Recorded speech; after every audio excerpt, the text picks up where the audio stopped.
Now we're going to go through Android Auto, which is very easy to use. You'll need your device and the USB plug.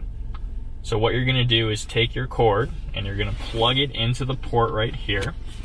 And then you'll take your device and you'll plug in right here through your phone. And then give it a second. You'll want to allow here on the touchscreen, and then on your device you'll allow as well. You may need to go through a few menus here.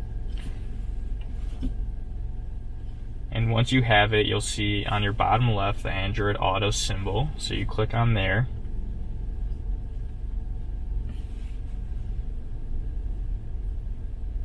And then after it loads, you'll be able to interact with all of your Android apps right here through the touchscreen. So any navigation app or music apps that you like to use, you can go on through and toggle between all of them, which is really convenient and easy. So you can have your phone right here on the touchscreen, whether it's your Amazon Music or your Google Maps.